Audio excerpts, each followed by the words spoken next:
നമസ്കാരം. ചൈനയുമായി തന്ത്രപരമായ സഖ്യത്തിനാണ് പാകിസ്ഥാൻ നിരന്തരം ശ്രമം നടത്തുന്നത്.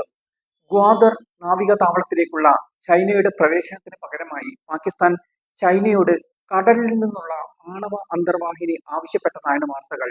2024 പാക് സൈന്യവും ചൈനയും തമ്മിലുള്ള ഉഭയകക്ഷി ചർച്ചകളിൽ ഈ ആവശ്യം ഉന്നയിച്ചതായാണ് വാർത്ത.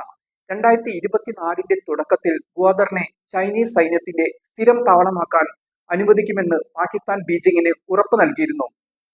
നാവികസേനയെ ശക്തമാക്കാനാണ് പാകിസ്ഥാൻ ഈ ആവശ്യം ഉന്നയിച്ചത്. പ്രതിരോധ രംഗത്തെ വികസനത്തിന് ചൈനയുമായും യുഎസുമായും പാകിസ്ഥാൻ കടുത്ത വിലപേശലാണ് നടത്തുന്നത്. ഒരേ സമയം തന്നെയാണ് യുഎസുമായും ചൈനയുമായും പ്രതിരോധ സഹായത്തിന് പാകിസ്ഥാൻ സഹായം അഭ്യർത്ഥിച്ചത്. ആണവായുധങ്ങൾ വഹിക്കുന്ന അന്തർവാഹിനികൾ 3 തരത്തിലാണുള്ളത്. ആണവശക്തിയുള്ള ബാലിസ്റ്റിക് മിസൈൽ അന്തർവാഹിനികൾ, ക്രൂയിസ് മിസൈലുകളുള്ള അന്തർവാഹിനികൾ, ബാലിസ്റ്റിക് മിസൈലുകളുള്ള അന്തർവാഹിനികൾ. ഇതിൽ ഏതാണ് പാകിസ്ഥാൻ ചൈനയിൽ നിന്ന് തേടുന്നത് എന്ന കാര്യം വ്യക്തമല്ല. 1970കളുടെ അവസാനത്തിലും 80കളുടെ തുടക്കത്തിലും ചൈന പാകിസ്ഥാനെ ആണവ ബോംബ് നിർമ്മിക്കാൻ സഹായിച്ചിരുന്നു.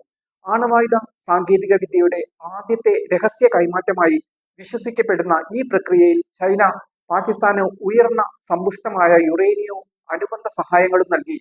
1990കളിൽ ഈ ആയുധങ്ങൾ വിക്ഷേപിക്കുന്നതിനായി ചൈന പാകിസ്ഥാന് M11 ഇന്റർമീഡിയറ്റ് റേഞ്ച് ബാലിസ്റ്റിക് മിസൈലുകളും നൽകി.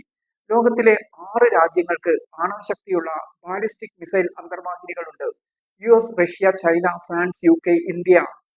ക്രൂയിസ് മിസൈലുകൾ വഹിക്കുന്ന അന്തർവാഹിനികൾ ഇസ്രയേലിനുണ്ട്. അതേസമയം ആണവശക്തിയുള്ള ബാലിസ്റ്റിക് മിസൈലുകൾ വഹിക്കുന്ന അന്തർവാഹിനി ഉത്തര കൊറിയയ്ക്കുമുണ്ട്.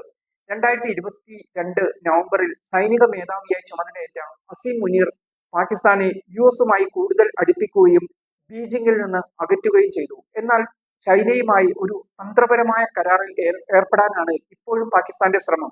ഇത് എത്രമാത്രം വിജയിക്കുമെന്ന് കണ്ടറിയേണ്ടി വരും.